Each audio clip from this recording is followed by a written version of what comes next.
Hello students, कैसे हैं आप लोग। उम्मीद करूंगा कि आप लोग बहुत अच्छे हैं। तो मैं गजेंद्र शर्मा आप लोगों का स्वागत करता हूं अड्डा 24/7 सीयूटी के इस परिवार के अंदर। चैप्टर नंबर 1 आगाज बैच के अंदर हमारा चल रहा है, जिसकी आज हमारी तीसरी क्लास है। इससे पहले 2 क्लासेस आप लोगों की ऑलरेडी हो चुकी है। पहली क्लास के अंदर मैंने कॉन्सेप्ट्स आप लोगों को पढ़ाए थे और वो आप लोगों को मिले थे रिकॉर्डेड फॉर्म के अंदर। सेकंड आप लोगों की लाइव क्लास थी, जिसके अंदर हम लोगों ने प्रैक्टिस की थी उससे रिलेटेड।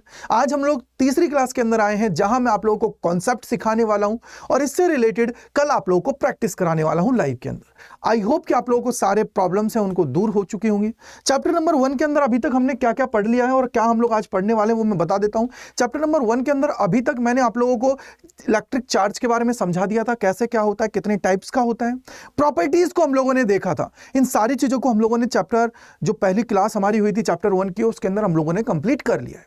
आज बात कर रहे हैं तीसरी क्लास के अंदर, और तीसरी क्लास के अंदर हम लोग जानेंगे कुलम्ब्स लॉ क्या होता है, कंटीन्यूअस चार्ज डिस्ट्रीब्यूशन कैसे होता है, इलेक्ट्रिक फील्ड कैसे फाइंड आउट करते हैं, उसके अलावा इलेक्ट्रिक फील्ड लाइंस क्या होती हैं, इलेक्ट्रिक फ्लक्स क्या होता है। इन सारी चीजों को हम लोग बहुत अच्छे से जानने वाले हैं, समझने वाले हैं, चीजों को कनेक्ट करते हुए आगे बढ़ने वाले हैं। तो चलिए शुरू करते हैं और जानने की कोशिश करते हैं।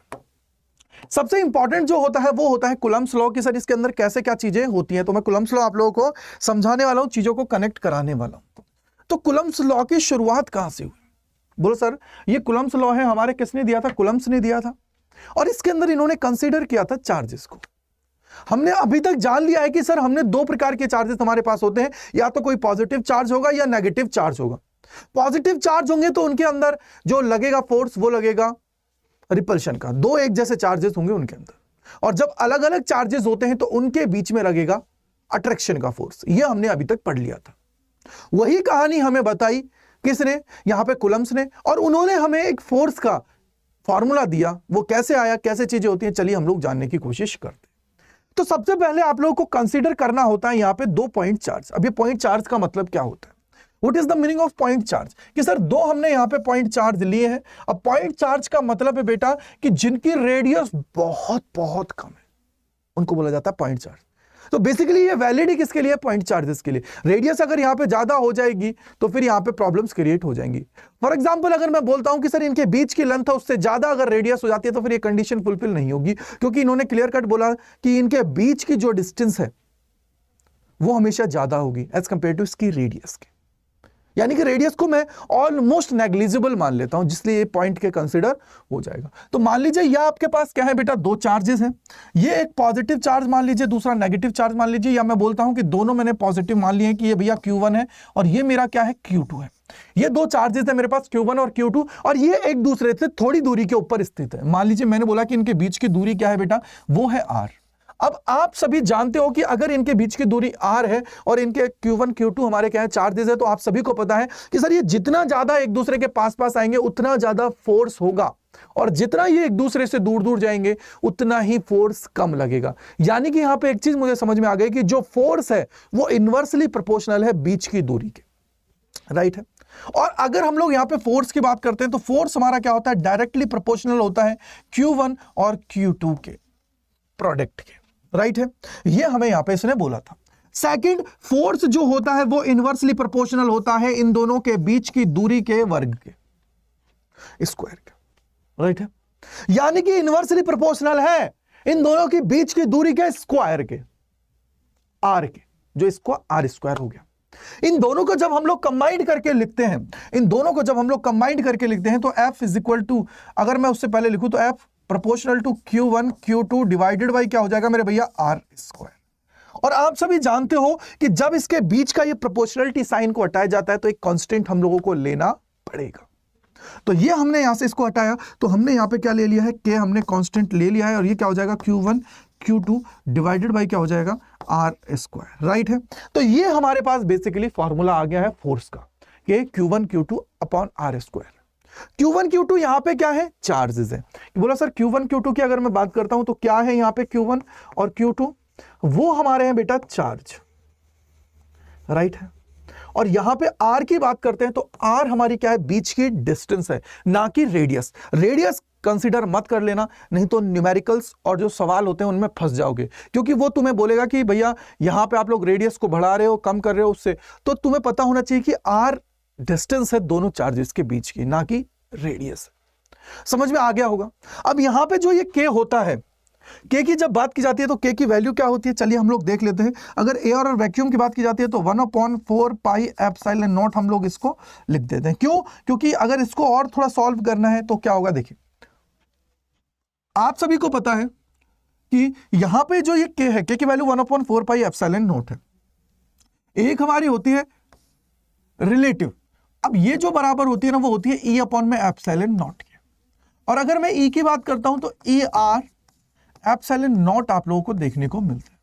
कहीं कहीं पे ये आप लोगों को के भी नजर आता है, कैपिटल के भी नजर आता है, क्योंकि मैंने यहां पे के ले लिया है इसलिए मैंने इसको ई आर ले लिया है, राइट है। अब सबसे इंपॉर्टेंट चीज है कि जब भी मैं बात करता हूं एयर या वैक्यूम की, उस केस के अंदर इसकी वैल्यू क्या हो जाती है, 1 हो जाती है। इस वजह से ये किसके बराबर आता है, एप्सिलॉन नॉट के बराबर आ जाता है। इस वजह से मैंने लिखा 1/4 पाई एप्सिलॉन नॉट।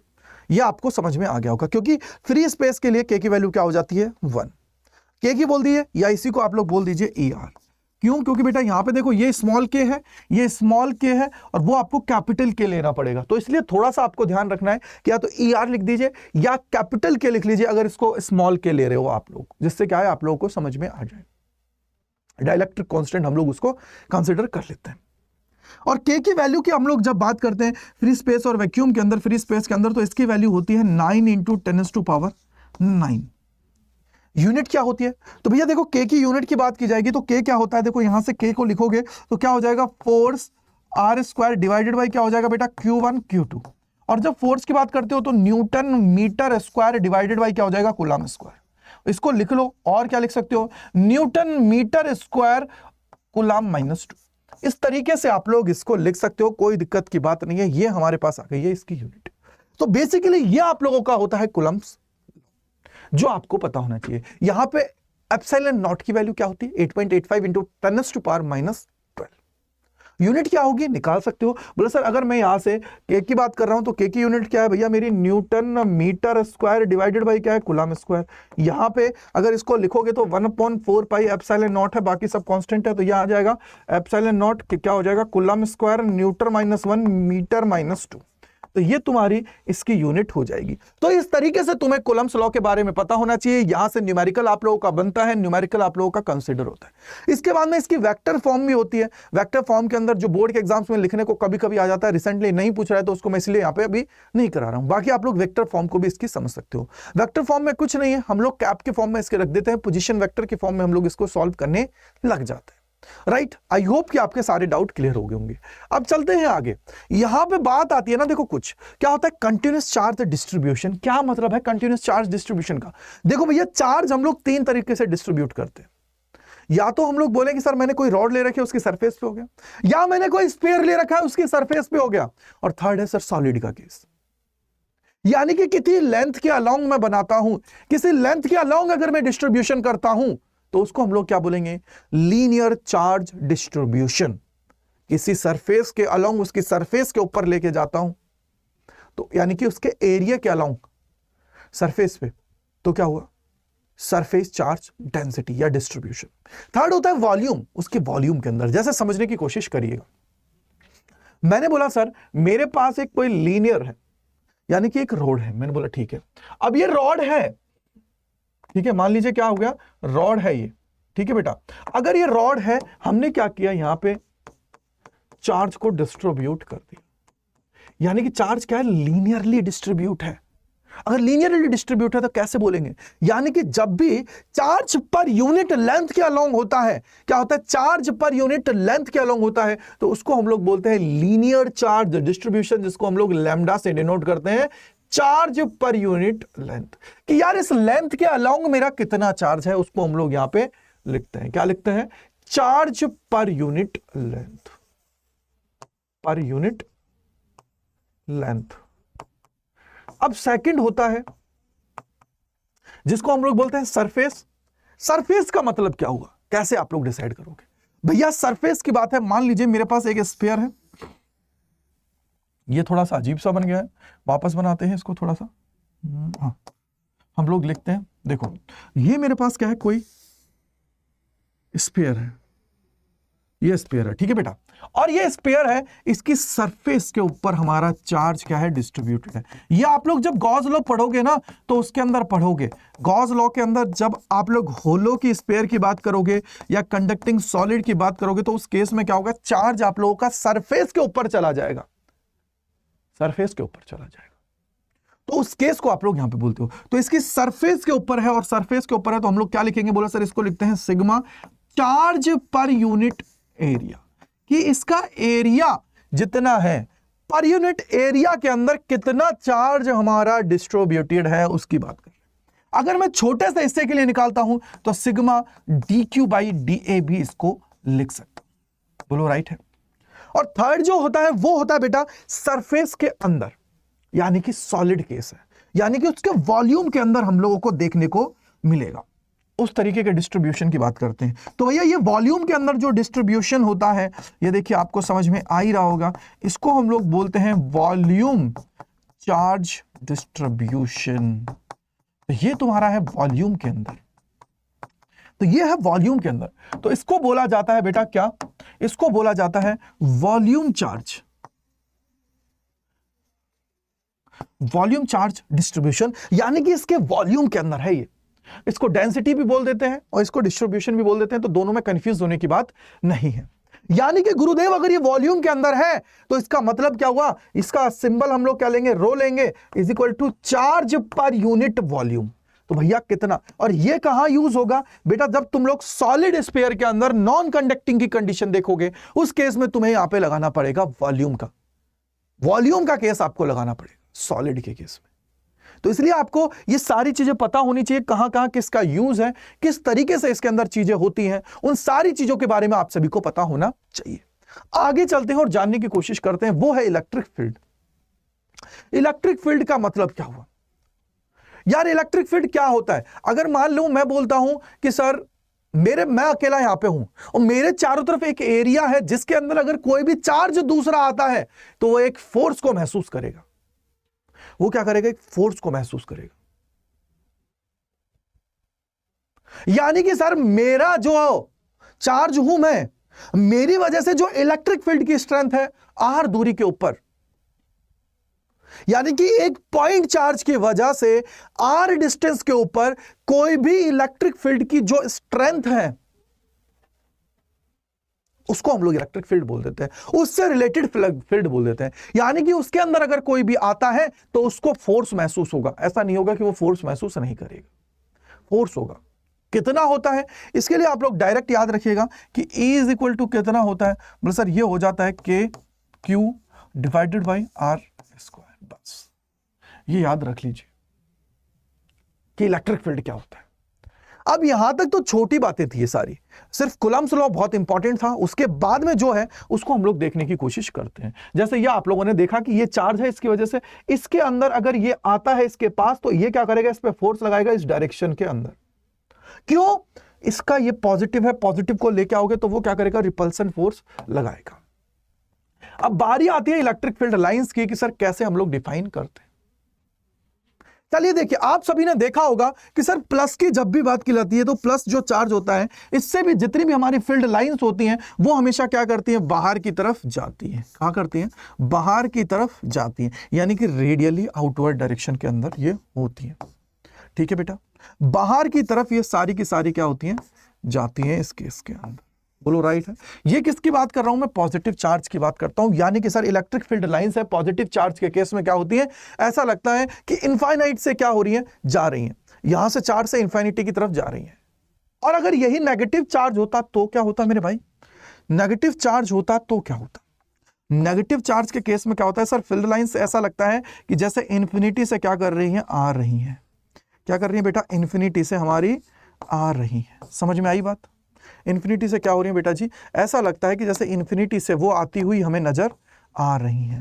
बोलो राइट है, समझ में आया सभी को, बोलो इन्फिनिटी से आती हुई हमें नजर आ रही है। इस तरीके की ये फॉर्मेशन हुई, ऐसा लगता है कि इन्फिनिटी से ये सारी सारी लाइंस आ रही हैं। अब सबसे बड़ी बात होती है कि सर अगर मेरे पास दो चार्जेस हो एक साथ तो क्या होगा, तो कैसे डिफाइन करोगे। हो सकता है ना भाई, क्योंकि इलेक्ट्रिक फील्ड लाइंस की बात हम लोग करने वाले हैं। इलेक्ट्रिक फील्ड लाइंस, चलिए देखते हैं। अगर पॉजिटिव चार्ज की बात की जाती है, किसकी बात की जाती है बेटा? पॉजिटिव चार्ज की बात करते हो मेरे भाई, तो आप सभी को पता है कि फील्ड लाइंस क्या होती हैं, इससे बाहर की तरफ निकलती हैं। और नेगेटिव चार्ज की बात की जाती है तो फील्ड लाइंस क्या होती हैं, इससे, यानी कि इलेक्ट्रिक फील्ड लाइंस के बाहर, इससे अंदर की तरफ आती है। तो देखिए इस तरीके से आप लोग जानते हो कि अगर फील्ड लाइंस की बात करेंगे तो पॉजिटिव से स्टार्ट होंगी, नेगेटिव की तरफ जाती हैं। अगर हम लोग यहां पे बात करें तो क्या होती है? पॉजिटिव से स्टार्ट होती हैं और नेगेटिव पे जाती है। बोलो राइट है नहीं है? ये इस तरीके से हमारी फील्ड लाइंस होती है।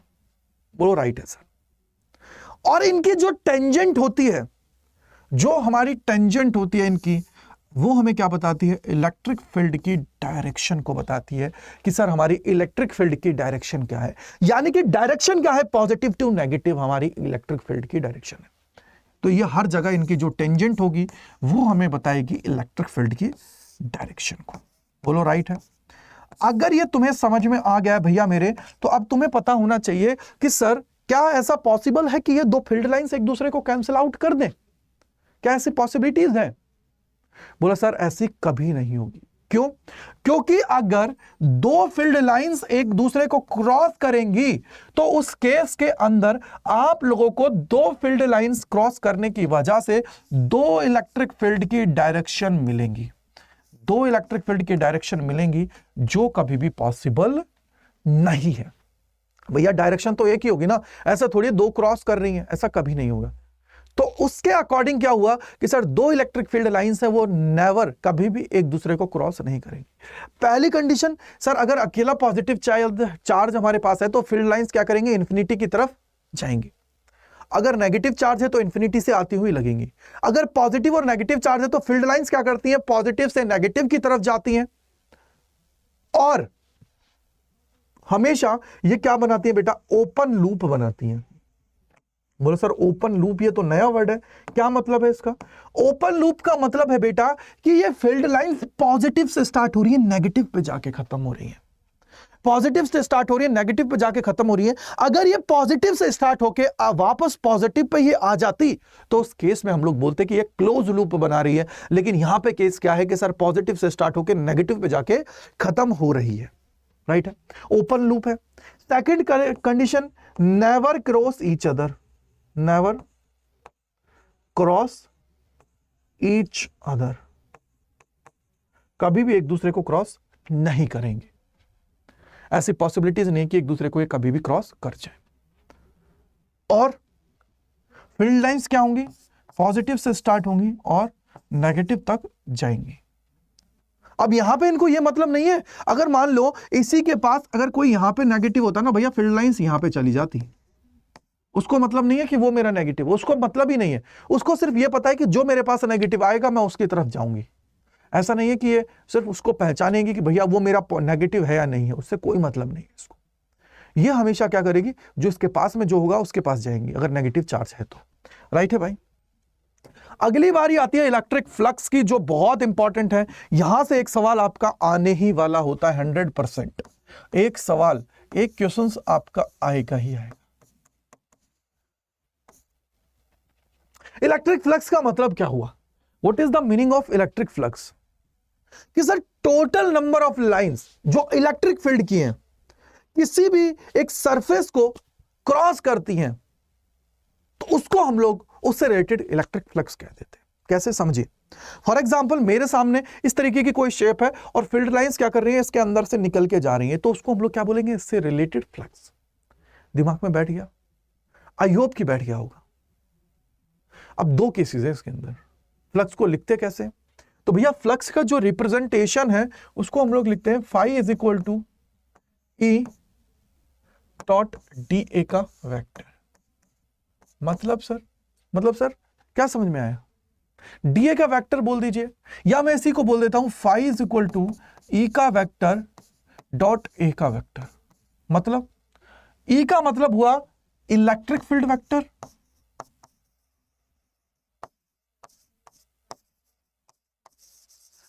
और ये होता है एरिया वेक्टर। एरिया वेक्टर कैसा होता है बेटा? एरिया वेक्टर ऑलवेज जो आप लोगों की सरफेस है उसके परपेंडिकुलर होगा, परपेंडिकुलर टू दी सरफेस हमेशा। परपेंडिकुलर टू द सरफेस होगा, एरिया वेक्टर। ठीक है, अगर एरिया वेक्टर परपेंडिकुलर है, भैया यहां पे आप लोग बोलते हो फाई की जब भी बात की जाती है तो फाई क्या होती है, स्केलर है। अगर ये स्केलर है बेटा तो इसका मतलब फाई इज इक्वल टू क्या होता है, ई ए कॉस थीटा। ये कॉस थीटा है तो इसका मतलब क्या हुआ, बोले सर इसका मतलब है कि इलेक्ट्रिक फील्ड और एरिया वेक्टर के बीच में एंगल कितना है, उसकी बात है यहां पे। कैसे डिफाइन होगा, मान लीजिए मैंने बोला, सुनिएगा, मैंने बोला कि भैया मेरे पास ये कोई एरिया है इस तरीके का, ये मेरे पास है एरिया, ठीक है, और ये अगर मेरे पास है एरिया तो इससे फील्ड लाइंस क्या हो रही हैं, इस तरीके से बाहर निकल रही हैं। ठीक है, मान लीजिए इससे बाहर निकल रही हैं। बोलो ठीक है सर, अब मेरे को बताओ, तुम थोड़ा सोच के। मैंने बोला सर कैसे, मैंने बोला यार अगर तुम्हारा इस कंडीशन में बात करोगे तो इसका एरिया वेक्टर परपेंडिकुलर होगा। भैया कैसे, देखो ये इस तरीके से रखा हुआ है, ये इस तरीके से रखा हुआ है तो इसका परपेंडिकुलर हुआ एरिया वेक्टर, परपेंडिकुलर हुआ, और यही डायरेक्शन इलेक्ट्रिक फील्ड की है। अगर इलेक्ट्रिक फील्ड की डायरेक्शन और एरिया वेक्टर की डायरेक्शन दोनों सेम है, उस केस के अंदर आप लोगों का जो एंगल बनता है वो बनता है 0 डिग्री का। ये न्यूमेरिकल में याद रखना, 0 डिग्री का एंगल बनेगा और इसलिए फ्लक्स आपका क्या हो जाएगा, ई ए, यानी कि जो भी इलेक्ट्रिक फील्ड है, अगर ये स्क्वायर होता तो लेंथ का स्क्वायर हो जाता, तो ये आप लोगों का फ्लक्स बनेगा, यानी कि ये आपका मैक्सिमम का केस है। कब, जब थीटा आप लोगों का कितना है भैया, 0 डिग्री। अब सेकंड केस हो सकता है, बोलो सर कैसे, मान लीजिए इसको इस तरीके से कोई रख दे, इस तरीके से कोई ने रख दिया है थोड़ा टेढ़ा करके, और ये आप लोगों की क्या है, थोड़ा सा इसको मैं सही बनाता हूं। मान लीजिए थोड़ा सा समझिएगा, मान लीजिए इसको किसी ने इस तरीके से रख दिया, सही नहीं बन रहा है। देखो मान लो भैया इस तरीके से किसी ने इसको रख दिया है, बोलो राइट है सर, और मेरे भाई यहां से तुम्हें पता है कि ये तुम्हारी इलेक्ट्रिक फील्ड की डायरेक्शन है, ये तुम्हारे इलेक्ट्रिक फील्ड की डायरेक्शन है, तो क्या होगा, तो भैया इसका एरिया वेक्टर कहां होगा, बोला सर इसका एरिया वेक्टर कुछ इस जगह होगा, और ये इलेक्ट्रिक फील्ड की डायरेक्शन है, यानी कि इनके बीच का एंगल क्या बन रहा है, थीटा। और जब ये एरिया वेक्टर और इलेक्ट्रिक फील्ड का बीच का एंगल थीटा होगा, उस केस में आप लोगों को क्या पता होना चाहिए कि सर यहां पे फाई जो हो जाएगा वो क्या हो जाएगा, ई ए कॉस थीटा, ई ए कॉस थीटा। बोलो राइट है सर, ई ए कॉस थीटा। सेकेंड कंडीशन एक और मैं आप लोगों के लिए लेता हूं, मान लीजिए मैंने बोला यार ये स्क्वायर है, ये स्क्वायर है आप सभी के पास, इस स्क्वायर को मैंने इसके अंदर रख दिया है, क्या क्या बिटुआ, इस स्क्वायर को इसके अंदर मैंने रख दिया है, तो क्या होगा, तो भैया स्क्वायर है, तो भैया स्क्वायर को मैंने इस तरीके से रख दिया कि ये हमारी क्या है, इलेक्ट्रिक फील्ड की लाइन है। ये नीट और जेई और उसके अलावा सीयूईटी के अंदर पूछा गया सवाल है। तो भैया बताओ यहां पे फ्लक्स कितना होगा इससे रिलेटेड, और उन्होंने इस तरीके से दे दे, ठीक है, अगर इस तरीके से दे रही है। एक दूसरा तरीका और मैं बताता हूं, रुको इस सवाल को, और मैं जो सवाल में आया हुआ है ना उसी तरीके का बताता हूं। मान लीजिए भैया सुनो, ढंग से सुनना थोड़ा सा, मान लीजिए मैंने बोला कि ये आपका स्क्वायर है और यहां पे इलेक्ट्रिक फील्ड की डायरेक्शन ये है, ठीक है, इस तरीके से ये डायरेक्शन है, और मैंने बोला कि ये एंगल क्या है, थीटा है, और ये क्या है, तुम्हारी इलेक्ट्रिक फील्ड की डायरेक्शन है।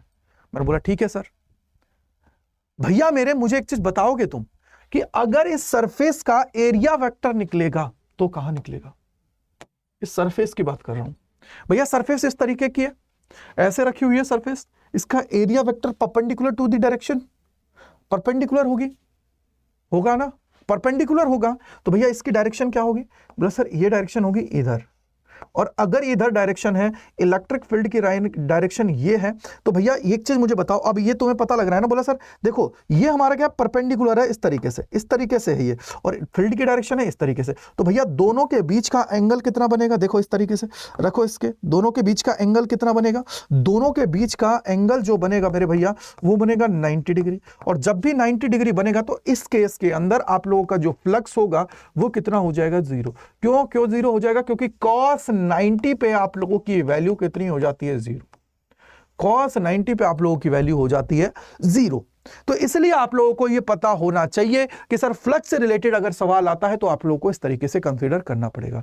यानी कि फ्लक्स का मतलब क्या समझ में आया कि सर जितनी भी सरफेसेस से होकर वो गुजर रहा है उसके ऊपर डिपेंड करेगा।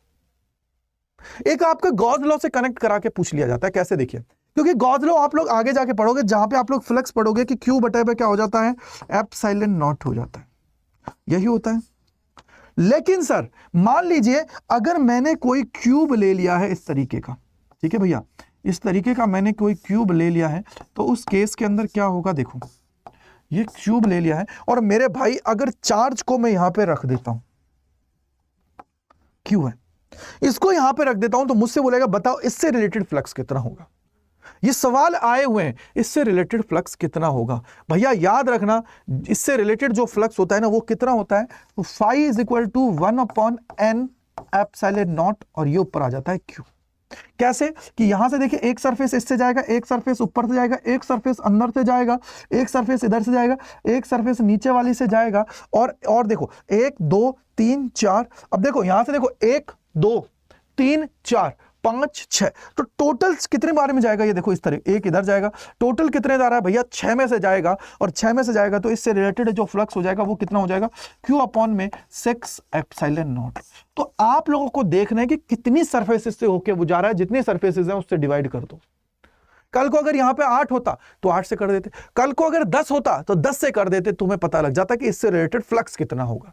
बस, तो ये तुम्हारे सवाल हैं जो तुम्हारे लिए इंपॉर्टेंट है कि कैसे कैसे सवाल आप लोगों से पूछे जाते हैं। तो फ्लक्स के लिए आप लोगों को पहले कॉन्सेप्ट पकड़ना जरूरी है कि कैसे आप लोगों को क्या उसमें डायरेक्शन दे रखी है, किस तरीके से आप लोगों को उसको करना है, तभी जाके आप लोग उसको कनेक्ट करोगे, नहीं तो नहीं कनेक्ट हो पाएगा।